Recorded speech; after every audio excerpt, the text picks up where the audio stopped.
ଯେତେବେଳେ ବୟସ ବଢ଼େ ଏଗୁଡ଼ା ସବୁ ନଷ୍ଟ ହୁଏ, ଧୀରେ ଧୀରେ ଧୀରେ ଧୀରେ ନଷ୍ଟ ହୁଏ।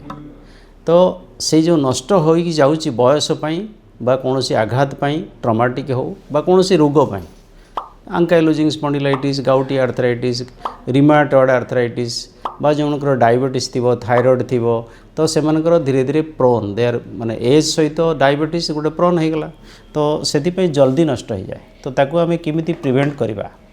ଗୋଟେ ଜିନିଷ ହେଲା, ଆମେ ଯଦି ରେଗୁଲାର ସେଇ କାର୍ଟିଲେଜକୁ ବଞ୍ଚେଇ ରହିବା ପାଇଁ ତାର ଯେଉଁ ଭିଟାମିନ୍ସ, ତାର ଯେଉଁ ଖାଦ୍ୟ ଆମେ ଯଦି ଦେଇଦେବା, ତାହେଲେ ସେ ବଞ୍ଚି ରହିବ, ସାଧାରଣ କଥା।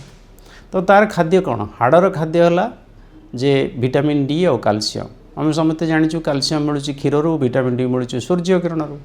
ସୂର୍ଯ୍ୟ କିରଣ ଆମର ଓଡ଼ିଶାରେ, ଇଣ୍ଡିଆରେ ପ୍ରଚୁର ଆଭେଲେବଲ୍, ଫ୍ରିରେ ଆଭେଲେବଲ୍। ଅଲଗା ଦେଶରେ ନାହିଁ ବୋଲି ସେମାନେ ଆମ ଦେଶ ଆସୁଛନ୍ତି। ତେଣୁ ଆପଣ ଯଦି ଡେଲି ଟିକେ ସନବାଥ ନେବେ, କ୍ଷୀର ପିଇବେ, ଆଉ ଯଦି ନନ୍ ଭେଜିଟେରିଆନ୍ ହେଇଥିବେ, ମାଛ ଟିକେ ଖାଇବେ, ତାହେଲେ ଭିଟାମିନ୍ B12 ବା ସାୟାନୋକୋବାଲାମିନ୍, যেটা ନର୍ଭ ବା ବ୍ରେନ୍ର ଭିଟାମିନ୍, যেটা ପ୍ଲେଣ୍ଟିଲି ଆଭେଲେବଲ୍ ମାଛରେ। ତେଣୁ ଆମେ ତ ସମୁଦ୍ର କୂଳିଆ ଲୋକମାନେ ମାଛ ପ୍ରଚୁର ଖାଉ, ତେଣୁ ଆମର କିଛି ଅସୁବିଧା ନାହିଁ। ତେଣୁ ଯଦି ଖାଦ୍ୟରେ ଆମେ ଏଇ 2-3ଟା ଜିନିଷ ମିଶାଇ ଦେଲୁ, ଆଜିକାଲି କ'ଣ ହେଉଛି, ଯେଉଁ ଲାଇଫ୍ ଷ୍ଟାଇଲ୍ ଚେଞ୍ଜ ହେଇଯାଉଛି, ପିଲାମାନେ ଆଉ ବାହାରେ ଆଉଟଡୋର୍ ଗେମ୍ ଖେଳୁନାହାନ୍ତି, ବଡ଼ିକୁ ସନବାଥ ଯାଉନି, ଟଚ୍ ହେଉନି, ମୋବାଇଲରେ ଖେଳୁଛନ୍ତି, ଏସିରେ ଶୋଉଛନ୍ତି, ତକିଆ ମୋଟା ଦେଉଛନ୍ତି, ଗଦିରେ ଶୋଉଛନ୍ତି, ତ ତାହେଲେ କ'ଣ ହେବ, ବଡ଼ିର ପଶ୍ଚର୍ ଚେଞ୍ଜ ହେଉଛି।